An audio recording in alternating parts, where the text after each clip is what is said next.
Thank you for joining us. This is Live with Miami's Community News, and I'm Michael Miller. We have two very special and hot guests. Peter, we're going to start with you. We're sort of colleagues at some point. You were a writer with the Miami Today, with World City, South Florida Business Journal, Miami Daily Business Review, and the Miami Herald. And I also wrote a column for The Real Deal. Okay.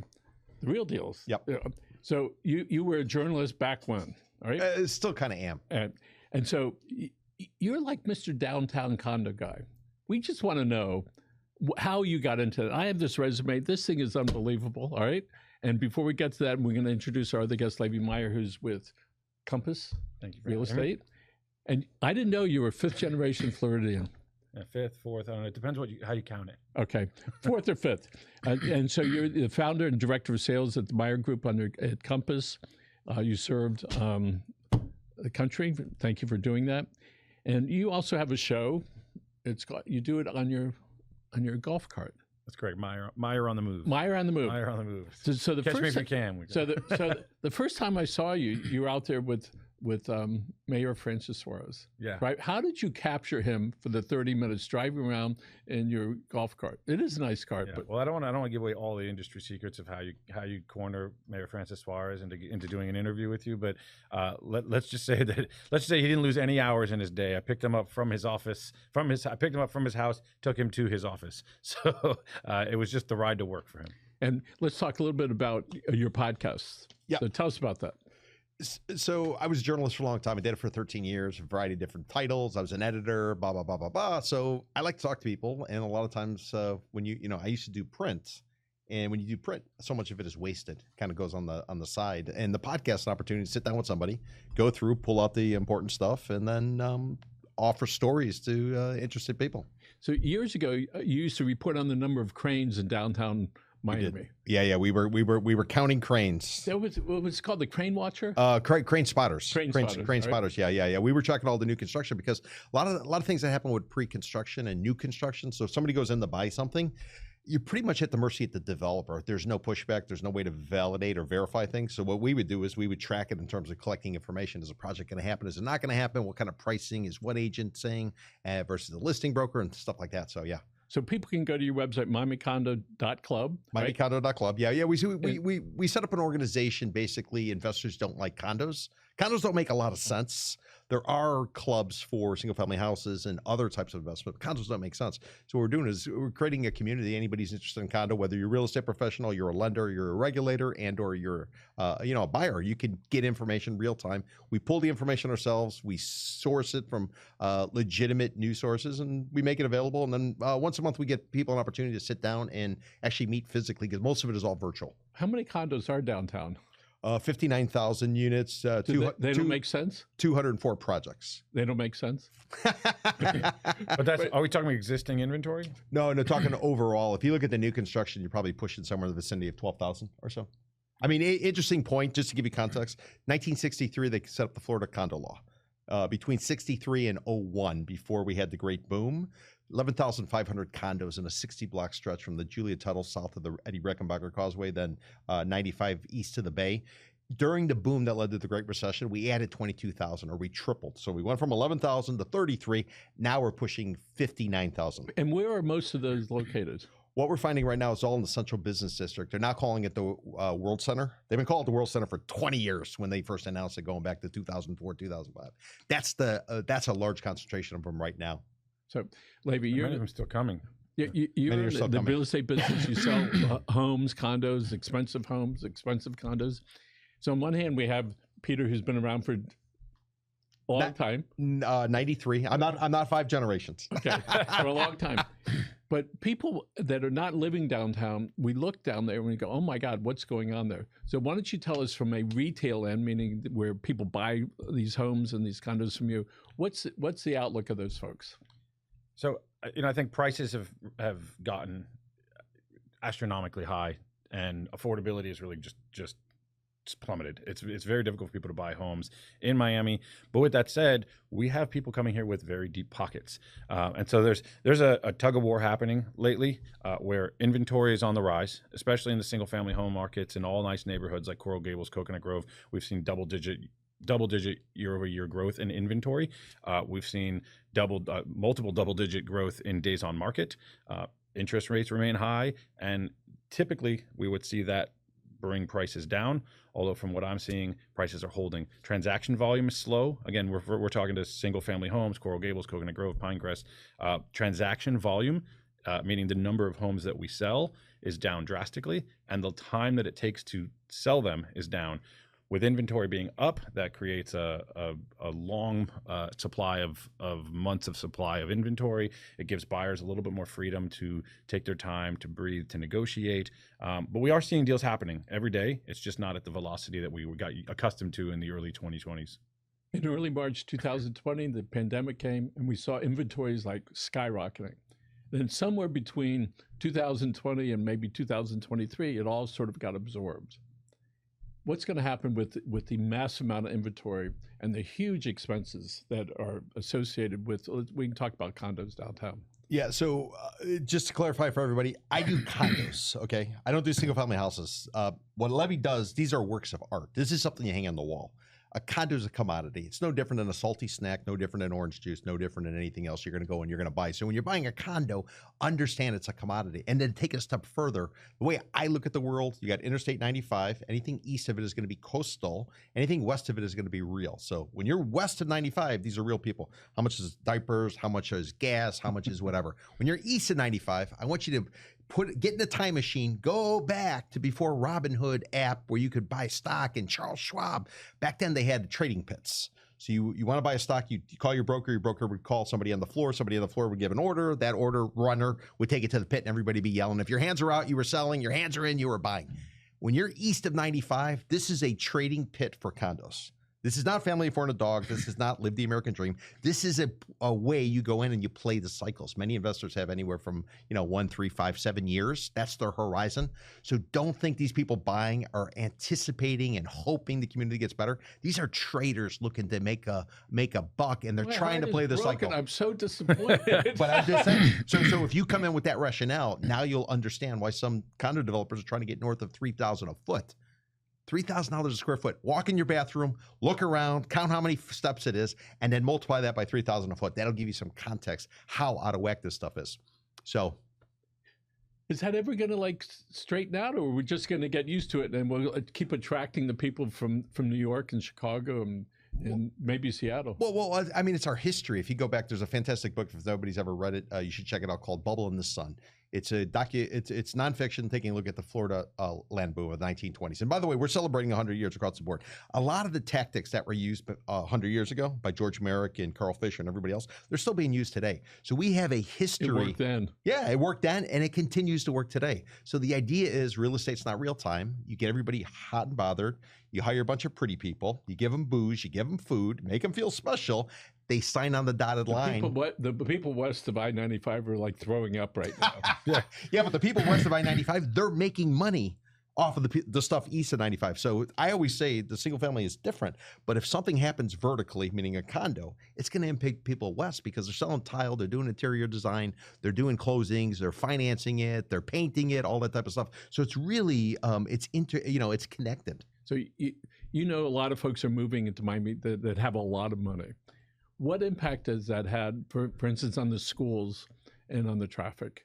Well, they're bottlenecked. I think the biggest obstacle right now to people relocating to Miami, and again, not the commodity buyers that are looking to trade condos as investments, and the foreign nationals that are just parking money in the United States and keeping it safe from political foes in other countries, but the people who are actually looking to relocate their families here because they're tired of politics or other things in their cities. They don't have a lot of places to send their schools. Our public schools are good. They're getting better. They're not as good as they've been regarded in other places like the Northeast, places outside of New York and New Jersey where people send their kids. They move to Westchester because the schools there are amazing. The tax is a little higher, but the schools are free. Right here, the schools are getting better. I think as more people come in and focus and the parents put their attention to that, it gets better. You have the trifecta of the three billionaires. Was it Ken Russell? Ken Griffin. I'm sorry, Ken Russell. Ken Russell's not a billionaire. Ken Russell's not a billionaire. He might be. Not that I know of. But Disappointed. But you have Ken Griffith and what's his name from Starwood? Bernie, Sternlick, Barry Sternlick, and one other billionaire, which have come together. They've come together, and they're investing into infrastructure, into schools, into things that are going to make Miami a little more attainable to those people. But it is the largest bottleneck. There's wait lists at most of the private schools, and it's a difficult transition for people. You know, we all like to be around or know of people that are coming here with a lot of money. But one of the things that's happened, there's wait lists of these schools. That means the prices are going up, right? And here's the part that affects us. They don't need to advertise as much because people are waiting in line. And that affects everybody that's here and everybody where they would spend money. Yeah. So, but I'll tell you on a commercial real estate front, right? Like my focus is in residential, but I always joke resimercial because I'll do some commercial deals here and there. The investor buys a condo and then they want to buy something. People come down, they have money. People have money, and they somebody with a little money wants a multifamily property. Or one of my clients has. We just went hard on an 80-acre parcel of land off of just south of Kendall Drive and Chrome, and don't say Alligator Alcatraz. No, although I did drive by Alligator Alcatraz the other day in our python hunt, and so, see, this young man over here went on a python hunt with his wife, and was there a hunter with you, or is it just on this particular one? We didn't bring up a professional of any sort, but for those that don't know, it's the pythons are a serious problem in the state of Florida. They're an apex predator, and they are not native to the state of Florida, and they are killing everything in the Everglades. They're eating rabbit, they're eating boar, they're eating alligators. And so the state of Florida actually has competitions and pays people bounties to go out and capture these pythons, so we're out there saving the state of Florida. Way to go, Levi. Thank you, Lord, for doing that. Yes. But the point I was making is we had a lot of people call about that land because they're looking for places to put schools, right? And so like ear to the ground, I've heard of several different places that are looking to relocate schools. I'm in off-market WhatsApp groups of realtors that are constantly posting whether they're looking for 5 acres, they're looking for 3 acres, and they're looking for places to expand current schools, build satellite schools for the ones that exist, and other schools that are well known in other places like New York, Texas, and Chicago are looking to open satellites here as well. Can I add something to that? So when they build these condo towers in downtown Miami, and basically the format is the first 8 stories is going to be basically a parking garage. Ground floor, you're going to have some retail. You'll have the concierge. Then you're going to put either like lofts or townhouses or office space and other type of stuff. And then on the 8th floor, you get to the common areas. And then above that, you go vertical with all the units. I don't understand why they don't use all this unused, unbelievable commercial space and turn it into schools. Why couldn't you go to 5th grade? Because people aren't renting it. No, but I'm saying, but why instead of building new infrastructure, and you got people who are living in these 300-unit towers with 1.5 people each, there's going to be some kids. Why not set up like on 8th Street is going to be 5th grade, on 9th Street is going to be 6th grade. You got parks, you got all kinds of stuff, or more importantly, instead of putting up all this retail stuff like they're doing in Coconut Grove and they're probably going to do here in South Miami, right there on the Metro Rail station, the subway, why don't they build schools? Why don't you build a school? You put it right there. The kid can get on. I took the subway to school. I grew up in Chicago. For me, it was like no big deal. Yeah. Why did the kids have to be driven? Put them on the subway. Yeah. Put them on the metro. I don't disagree. I think there's a lot of room. There's a lot of room to go vertical, and I wonder if there's a right out the door. It's in as much as it's a commodity, it's an investment on the developer side. So I think it just comes down to dollars and cents. Does that make sense for them? And if not, is there some sort of state subsidy that might make it make sense for them? So, how relevant is the effect of the Surfside disaster that occurred when that building fell and there's 100 people died, plus a lot of their families are crushed, obviously. But what effect has it had on the rest of the condo market and the rest of the single-family market? Okay, so for old-timers, for 5th-generation people, right there, you're all going to recognize a line in the sand being Hurricane Andrew. Hurricane Andrew comes rolling through in August 1992. Everything changes going forward. Surfside was the equivalent, but much larger magnitude, because when Andrew hit, it was primarily located. Most of the issues were concentrated in South Florida. This is now statewide. Surfside changed everything. It brought the insurance industry in, and ultimately what I think it's going to do is it's going to lead to the point where condos will one day be traded or purchased, just like you buy an airplane ticket or anything else. The amount of information that's now being collected is going to be put in the databases and allow you to rate. One of the dreams I've had since the Great Recession, when banks came to me and they wanted to know if we were financing a unit that wasn't going to be sold to Fannie Mae, wasn't going to be sold in the secondary market, they were going to have to hold a paper, if you will, on it.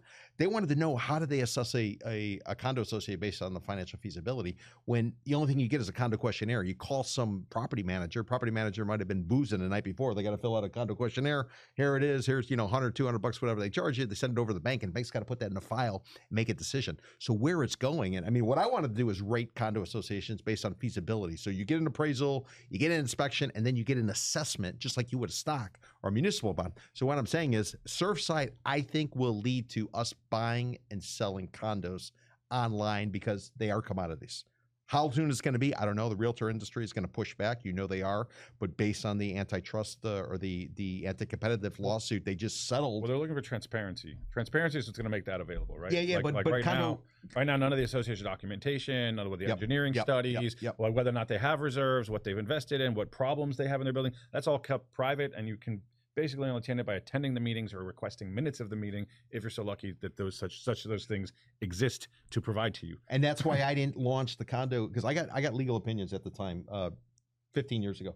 Reason we didn't go forward is the concern was, and the threat was, that we would be interfering with commerce, because we would be coming out with valuations. Think about if you could rate condo associations and you could talk about how well they're run, and then you can compare property management companies, because we all know there's a couple of big ones. If you know that if I go with this property management company, this is what it should be. If I go with that one, that's going to be. This is not what the industry wants, because it's going to bring the transparency. That's going to affect pricing. And now you're not going to see the $3,000 square foot. Does she know you're this smart? So what role? I think also that to his point, and to dive in a little bit deeper on that, the effect that Surfside had on the condo market going forward is it's massive, it's vast, and it's nationwide, because the stuff done here trickles outward. And so when people call me and they ask, they don't want these older buildings, I say, listen, what is an old building, right? Like in Manhattan, an old building is in the 1800s. Okay, in Miami, an old building is 1995. Like anything before 2000. So what I tell people is, first of all, you have to watch the building booms, right? When were these buildings built and delivered, and they came in tranches and waves. And so if you say, I don't want anything before 2000, it can't be earlier than 2010. Well, you're going to miss a huge building boom that we had between 2004 and 2008, right? There's a lot of those buildings in Brickell have that year on it. But what I tell people is, you can go before that, and realistically, if you're really looking to be safe, try anything that was built after the legislation went into effect from the 1992 code changes, what we learned after Andrew, right? Because then Florida made new restrictions, new code, which is the strongest in the country. I don't think there's anybody else that builds buildings the way that we do, that I know of. And so I tell people, old to me is stuff that was built before the new code from 1992. And I think the new definition of that going forward is going to be the stuff that was pre the Surfside legislation, which is still being written and still being determined. I mean, they revised and they just extended the study deadline dates. And so, I think that story is still being written, but that will be the new deadline. When we talk about new, it's going to be new post all of this legislation. So we if it's 30 years or more, and it can get all complicated. I'm not an attorney. Talk to your attorney. Practice. I'm not practicing law, but basically, there's a line in the sand which is now 30 years. And there's certain stipulations where if you're within a certain distance of the ocean, it could be 25 years. But you got to do something called a milestone inspection report. This milestone inspection report. So it's a 30-year inspection. Yeah, which used to be the 40-year recertification. Right. But that 40-year was only in Dade and Broward. Correct. And now this milestone is statewide. Statewide, so it's dramatic. So, the way I like to look at it is basically 30 years midlife crisis. And then on the other side, we don't know how long they're going to go. But what I will point out is in places like Hong Kong, there's a shelf life of a building of 50 years.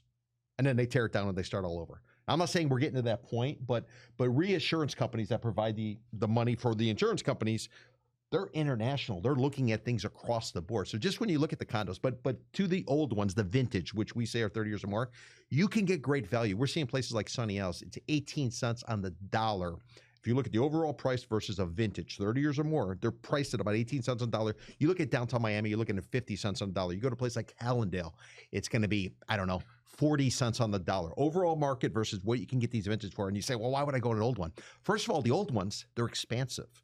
they had to build a lot of space. The new ones are very tight. A one bed now is 700 So square what feet. about all these inspections that have to be done every 10 years? Well, and this is the point. The point is the inspections have to be done by one of three entities. One is a licensed engineer, one's a licensed architect. The other one's something called a reserve specialist, which is basically somebody who's, they're an apprentice, they learn, they do what they do. But the thing is, when a bank goes to finance a condo association, they're willing to accept the report that's signed by these architects and these engineers, and they're willing to lend money against it. So when you get that signature, that now will be your seal of approval that this thing is safe. So anybody going out there to look to buy, if you can get a signed signature either on a structural integrity reserve study, which is done a shorter period of time, or a milestone, you basically have, you got as good as it's going to get in terms of somebody signing off and saying, okay, go ahead, proceed. And if you can get this discount, it starts to make sense. Sure. It's kind of like buying the car from pre-certified, CarMax, yep. who's pre-certified. They say we've inspected this thing head to toe. We did a 122-point inspection.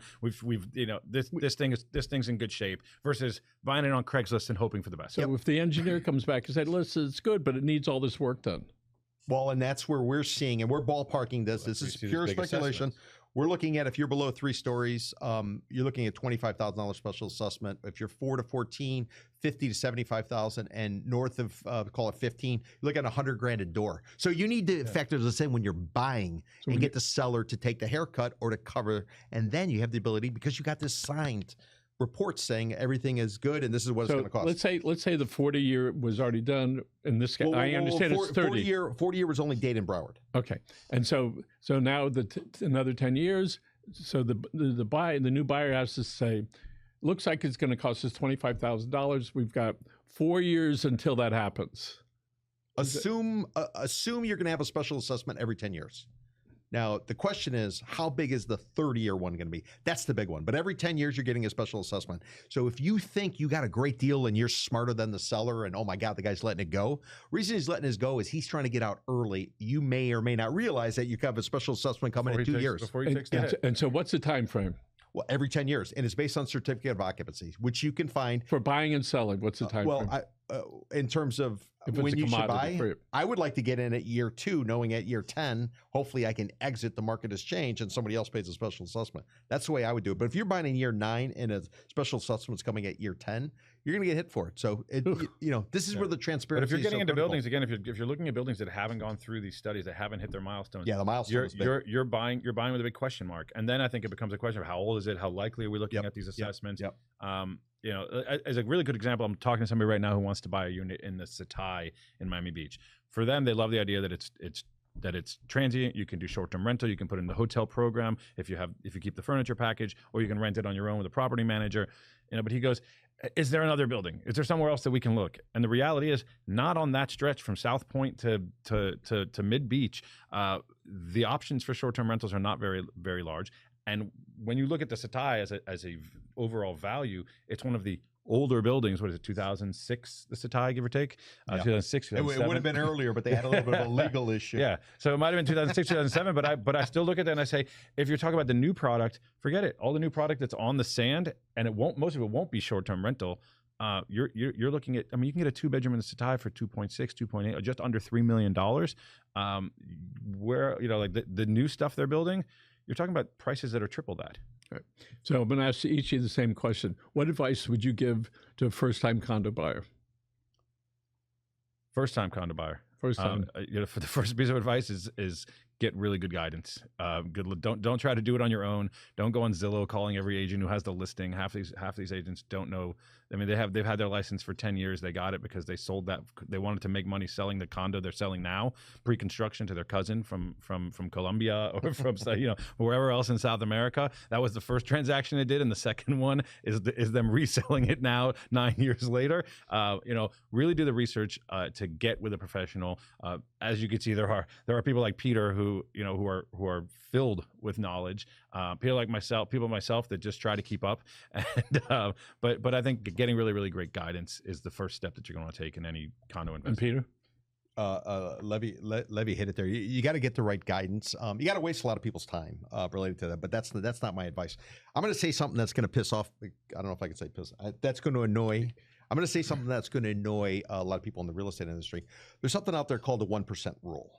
of real estate investing. 1% rule says basically your monthly rent needs to represent 1% of the value. For instance, $1,000 a month means place is worth $100,000. $10,000 a month in rent means it's worth $1 million. The question that's going to pop up right now, because we were talking about how supply is growing, prices are still holding firm. So we're really out of whack. For instance, between let's say the winter of the COVID pandemic, so it would have been 2019, 2020, from November through April, to where we were this last winter. Our valuations on condos only, single family, completely different, they went up 69%. So the question is, how much does it need to pull back in order to make sense? So what I'm telling investors is, or buyers, use this 1% rule, go in. This will give you an idea as to will it work or will it not work. And now you don't need to worry about catching a falling knife. The concept is the prices are falling, somebody drops a knife, you go to catch it, you slice your hand. Use the fundamentals, use the numbers, and then adjust based on your personality, adjust on what your needs are. But that 1% is kind of a guiding principle. It's kind of like a compass saying, okay, you're going in the right direction. Now, how exactly you get to the landing spot or the destination is a little bit different. So I'd say 1% rule, and I highly recommend you need to work with somebody who knows it. And if they haven't been through a downturn, they don't know what they don't know, and that is critical. You need somebody who's been there. They have battle scars, and they went through a period when 1,000 people a day are coming to South Florida, or to Florida, or the gateway to Latin America, and prices actually fell more than anybody ever thought they would fall. So that guidance is critical. So can somebody buy a condo downtown and rent it out and make money? It's difficult. I mean, I think that 1% rule is it's a hard rule to follow these days. It's almost non-existent. It's almost non-existent. You know, 100%. It's like, in fact, I talk to people all the time about the rent to own, right? Yep. Right. Because forget for investment and 10% income. Yep. It's like if you're talking about that 1% rule, does it make sense sometimes to rent, or does it make sense to own? To go rent, as an example, a townhouse in Coconut Grove right now, you can rent a decent townhouse, early 2000s build, maybe remodeled, somewhere between $5,000 and $8,000 a month. If you were to go buy it, it's going to cost you $1.25 million, $1.5 million a month. What's the carry cost on $1.5 million a month? It's like $11,000. So for you to buy it, pay the taxes, mortgage, insurance, and all the other upkeep of that property, you're talking about, let's say, $10,000, $11,000 a month. But you can go buy it, you can go rent it for $6,000, $7,000 a month. That doesn't necessarily make sense to everybody. And so you have to look at other factors like depreciation and taxes, appreciation of property values. Do I want to be subject to a landlord telling me what I can and can't do with my property, to paint it, to not paint it? Do I want to pack it up and move my kids every year? Do you believe in the Coconut Grove market continuing to appreciate? But to answer your question, the rent to own doesn't always make sense. And then if that doesn't make sense, it doesn't make sense to be an investor. And so I do find it very difficult for an investor to come in, buy something, and make money doing it. And Levy's hitting on a key point. Everything he's saying is 100% correct. Bankrate.com, which is a financial news website targeting towards lender types, they came out with a study, and basically it costs $21,000 more, according to Bankrate, to own rather than the rent in Miami right now. So when investors come to me and they say, what should we do? I say exactly what he said. I say, what you do is you look for a unit that has no amenities. You look for a unit that has no hallways. You want something very efficient. Why? Because you're paying price per square foot. On the maintenance fees, property taxes, everything else. And the rent typically tends to be what the rent is. So it's like shrinkflation. You know how before the pandemic and before the inflation, you buy this bag of chips or you buy whatever, and the bag's still the same size, but now you don't have as much in there. So renters pay what the rent is. If you're an investor, you want it limited in terms of your square footage, your exposure. So what I tell them to do is go buy a unit in a place with no amenities, someplace you would never live, but throws off money, and then turn around and rent that townhouse where the landlord is subsidizing you to live in his place. Because if you were to buy it your own, you would never cover. It doesn't make any sense. So you could basically play both sides. You got an investment going up, and you're getting subsidized to go ahead and live in somebody's posh condo, and because they overpaid. We know Miami is an international city, has been for a long time, certainly for 15 or 20 years. A lot of those folks come here with a lot of cash. How does that affect the business that you're in? Well, I think what's going to affect it more so is, I mean, if you look at the U.S. dollar, it's pulling back. It's pulled back roughly about 10% or so since January. That would typically be a good thing because it would bring in foreign buyers. The problem is that we have a real issue related to immigration. The concerns, and it's not to be political, but if you can come here and you can get locked up and Alligator Alcatraz and you get one meal a day and whatever the press reports are, there's a lot of people who are going to, for moral purposes or for philosophical purposes, are simply not going to come here. And if they're not coming here, Who takes out these buyers who came here during the pandemic? They overpaid for condos. Remember, I told you 69% increase. Who's going to take them out so they can get some sort of appreciation? And that's ultimately our problem. If we're not, I mean, we are a destination where people, hotels, tourism is huge. If people aren't coming here, who takes you out? How do you sell? I think it was in 2008. That's when the whole real estate market fell apart because of the overpriced and homes and the mortgages that were bad. Yep. Is that the case today? You want to take a shot at that? I mean, so first things first. I look back. I want to answer that question, or at least dive in a little deeper on it, and which is, who takes you out, and does Miami still have room for appreciation, or are we maxed out? I don't believe. I'm not a believer that we're maxed out. In fact, on single family or on condos? On condos. I think it'll come and go in waves. That we'll have bursts where there's a lot of inventory to choose from.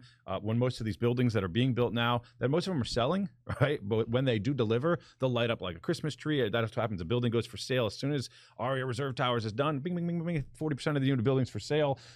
Most of it in astronomical prices and very ambitious stuff. But when you look at what's actually transacting, forget the overpriced ambitious asking prices that you see, which is a big chunk of the inventory that we talk about inventory rising in Miami, and that supply chain being 6 months, 8 months, 12 months, 50, in some cases 30 months.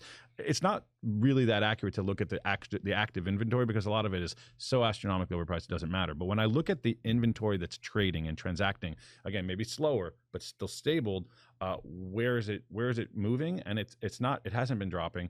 And when you look at those prices and you compare them to New York and you compare them to San Francisco, where you do buy a unit for that's an early 1900s really dated building without, some of them without elevators, and people are paying $4,500 a foot to live there. I think that there's still, believe it or not, there's still room, and the proof is in the pudding. As buildings like the St. Regis, 1428 Brickell, the Four Seasons in Coconut Grove, the Mandarin and Brickell Key, the numbers these guys are hitting.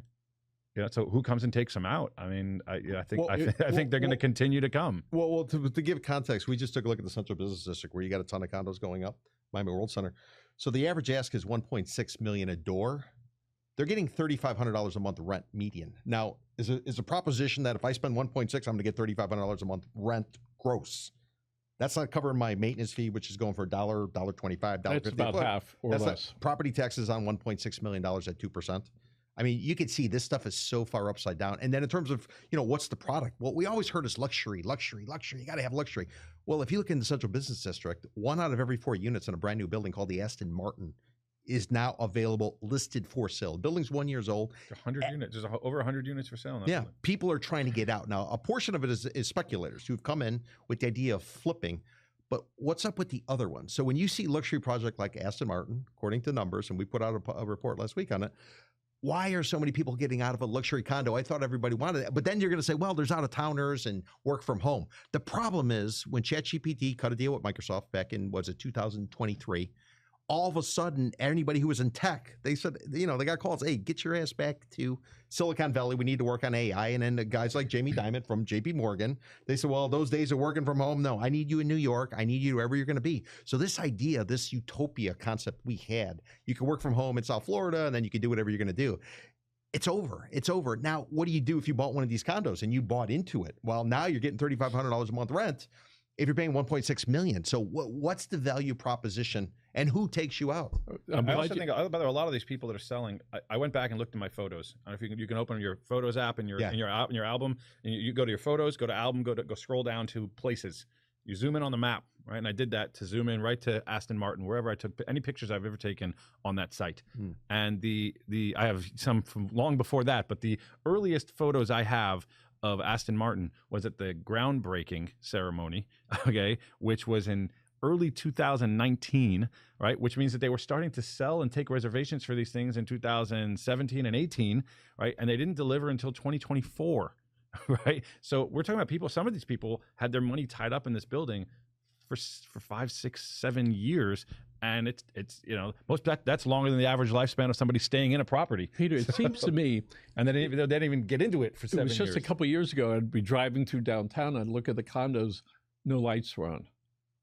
Were those investors, or were those empty apartments? Those were foreclosures. Yeah, there was a time. There's a developer called Carlos Rosso. He used to run related groups residential. Related company, I always get them confused. The one's New York with Stephen Ross, and the other one is Miami with George Perez. So he used to run the condos before the kids took over. George Perez's 2 kids took over. So he now does. He's a developer now on his own. And what he always says is, when you look at a condo and it's dark at night, these are basically safety deposit boxes in the sky for people primarily from Latin America and abroad who simply want to know that their money is safe. It's going to be there. They're not necessarily going to make a profit, but at least the money is there. So I don't think you could read too much into the lights being on or not. I think a lot of it comes down to ultimately do people still want to come here at these prices? And what we saw from a Miami Association of Realtors study, they do an annual survey, international survey of international buyers. We're seeing that international buying crowd is shrinking. One of the reasons was prices were too high and the dollar was too rich. Well, now we got the dollar pulling back. So let's see if these foreign buyers step up. At the same time, you open up Alligator Alcatraz on 8th Street. So like where Stephen Ross was going to build his office tower, One Brickell City Center. Well, if you were in Brickell City Center, everybody knows it. Well, if you go straight west on 8th Street, Coyote Show, Tamiami, you're going to end up at Alligator Alcatraz. What's the value proposition if you come down here and you do something, or maybe somebody's running amok? And again, I'm not trying to be political, but you got to think about it if you're abroad. The stories you're seeing abroad, I'm an avid listener of the BBC. I listen, and their take on what's going on in the United States right now, it's to the point where people are afraid. There's concerns about what's the World Cup attendance going to be. Not to be political, but you have to think. We're very good at marketing. We market the city. We market through programs. Now suddenly you got this black eye or potential black eye. So this winter is going to be critical in terms of where we go, I think. Okay. So here we have just 5 minutes left. When's this all going to balance out? We'll start with Levi. So I think we've already hit this point where prices have leveled off. There's going to be different arguments, and I think we still have to see how this plays out as to whether some of this inventory is going to get absorbed. I'd be curious to see Peter's perspective, because I'm not a believer that we're going to see 20, 30, 40% discounts in any of this real estate. Maybe a little bit more in condo than we do in single family, but I'm again, we've seen the downturn. I actually was not a realtor during the downturn. I've had the pleasure of being mentored and guided, and I've done the homework to understand what happened and how brutal it was in the last downturn. I have family members and people present at this table who've taken massive haircuts when they thought they couldn't lose and they had to buy a condo. It was only going to go up, and sold at pennies on the dollar. Right? We know what that world looks like. It's always possible. I just don't see it happening in the immediate future with the growth and trajectory that Miami's on. So to me, I'm still telling people buy cautiously, buy. Don't buy above your means. If you want to use your 1% rule, if you can find properties that match it, great. But either way, I'm telling people buy what makes sense, and know that if you have to hold it, you have to hold it. If you can't do that, don't do it. But I'm still seeing we have time. Okay, we have a bull and a bear here. I would say 2032. 2032, and there's some logic behind this. So Surfside collapse goes down June of 2021. We go through with the legislation. We're moving forward. You're supposed to have these studies done of December of last year. They basically have given them an extra year. There's been some other things that are doing. And, the real key is once we study it, how do we pay for it in terms of the condo association? And do we need to put money in reserves? Now you can potentially get a loan from a bank. You could do a variety of different things. So let's just say it goes forward. We start to fix up these buildings where we are in 2025. Let's say it's going to take a year or two. Let's say we have enough construction workers to go ahead and do it. Let's say there's enough engineers to complete all these studies, because one of the big reasons that the studies weren't completed, that's why they keep extending the deadline. There wasn't personnel. So we just keep adding it. So let's just say we clean it all up in 2 years. Okay. The old buildings, they're repaired, they're recovered. Now you're going to have some terminations. Terminations will occur. And what is a termination? That's when a supermajority of the unit owners decide to sell. They sell to an individual. That individual notifies the state, notifies the county. They take that 300-page declaration of condominium. They rip it up and they say, okay, we're going to build. So they got this site. Now they're going to go see planning and zoning. Planning and zoning is going to take a year or so to say what you can and cannot do. There's Live Local Act. There's all these different things. Okay, fine. You figure out what you're going to do. You got your architect. Now you got to hire the pretty people. You got to give them the booze, you got to give them the food, you got to make the buyers feel special. That's going to take a year or two. Now let's get to the construction phase. Construction phase is probably going to take 3 to 4 years or so to put it all together. So when you take a look at the whole thing, because of the extension that occurred this year with the legislature, we're adding 2 years. We were calling 2030 by the time we get through the other side of the mountain. We are boring right now through a mountain, or we're doing like another Miami tunnel. We're trying to go below and we're trying to pull up. When we get to the other side, we're going to understand this condo market like nobody's understood a condo market. But until then, we have so much uncertainty, and this thing is just getting dragged out and out and out. And don't get me wrong, the legislative moves that were done, these are helping people. But at the end of the day, they're going to be like the HOPE program that President Obama had in place during the Great Recession. They simply delay the inevitable. These old buildings will get taken out. These people who cannot afford them, they will get taken out. It's not going to be comfortable. It's not going to be friendly. There's going to be a lot of bad stories. But basically, they've gotten a 2-year lifeline. Yep. And if you have an opportunity to get out, I would just sort of tell you, now's the time you want to go, because knowing what I know from the last go around, I mean, we were working on the buy side. We were going after distress. We were buying far below replacement costs. Means what does it cost to build it versus what we were buying at? Significantly below. You had condos trading, that were pre-sold at $700 a foot. We were picking off for less than $200 a foot. So that's how low it can go. You don't know what the bottom is. Last time, though, we had foreign buyers. And the U.S. dollar was weak, and therefore buyers were able to come in. They got a currency bump because their dollar was stronger than it should be. For instance, a Canadian dollar right now probably $1.35, $1.40. So if you went there and you exchange it, or if they came here, they're getting about 65 cents. Back then, it was $1 on the dollar, and then you had these dramatic price decreases. So this is the risk. But then again, you say, well, everybody has equity. They have this, they have that. Well, that was all good and well until last week on July the 10th, the Federal Reserve Bank of Atlanta, they came out with a report calling a condo crisis in South Florida for all the reasons we've discussed, as well as affordability. Now, when the Federal Reserve publishes something, it has influence. It's not, somebody like me talking. So this is something you need to pay attention to. This is the stuff that hits the upper level. It starts to change psychology. As psychology changes, banks start to pull back on financing. Now, private money needs to step up. As private money needs to step up, hard money lenders, in effect, they charge more. And interest rates are already 7% or so on a mortgage. So this is what we're up against. And, so would you pull the trigger today? I think I would. Because everyone's running for the exits. But how do you know what the right price is? And I think we get into this. There's a differential between does it make sense to buy an older building that may be looking at assessments up the down the pipe in the next year or 2 or 8 months, whatever it might be. But if it's covered by the seller, right? Great. If you can get it covered by the seller, they know what it is. But I heard this story already. We heard this story 3 years ago. They said, oh, they're building so much. Look at all the cranes that are out in downtown Miami and Brickell. There's going to be too much inventory. Who's going to buy this stuff? And even when they were coming here in droves in 2021 and 22, they were saying, we won't be able to sell all this inventory. Correct me if I'm wrong, but are we selling it? Is it moving? Do we have enough supply? Maybe slower, but well, what you find if you dig in, the MLS is great, but understand what the MLS is. It's a database for people who join a club, and it's called a Realtor Club. Just like if you want to golf, you join a country club, and you're able to play the course. So the MLS is information put in by people who've joined this club called the Realtor Association.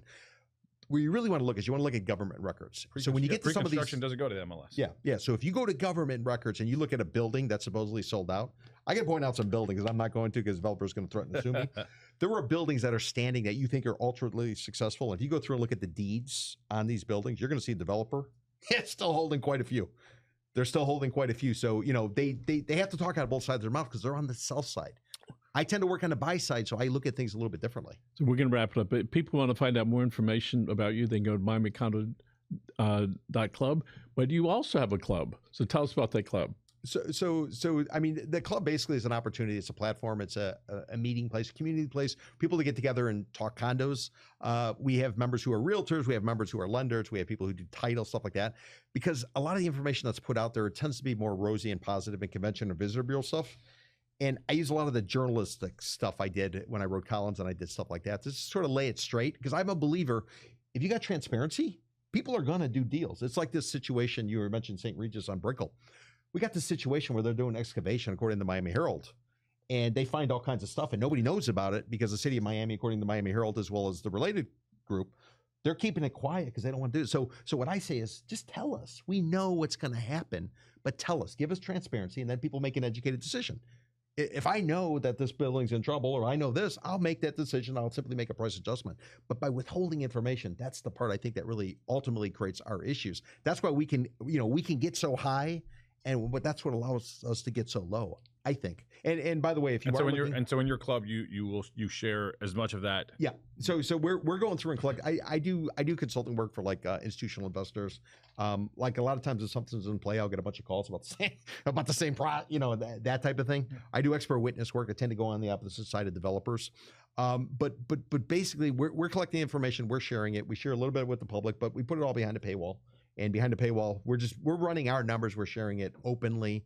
For club members, it's all virtual. I do a monthly meeting virtual. I tell people what's going on based on the research we've done, and then we do a once a month meetup, and then we do walking tours too. If anybody ever wants to get out and walk the market, we'll walk typically. I think for 3 hours. I took one of your bus tours a decade ago. It was a decade. It was fantastic. Yeah. We're still doing it. Maybe more than a decade ago, but it feels it's at least 10 years. Yeah. So we give everybody a list. Like when we look at a market, we give them a list of all the condos.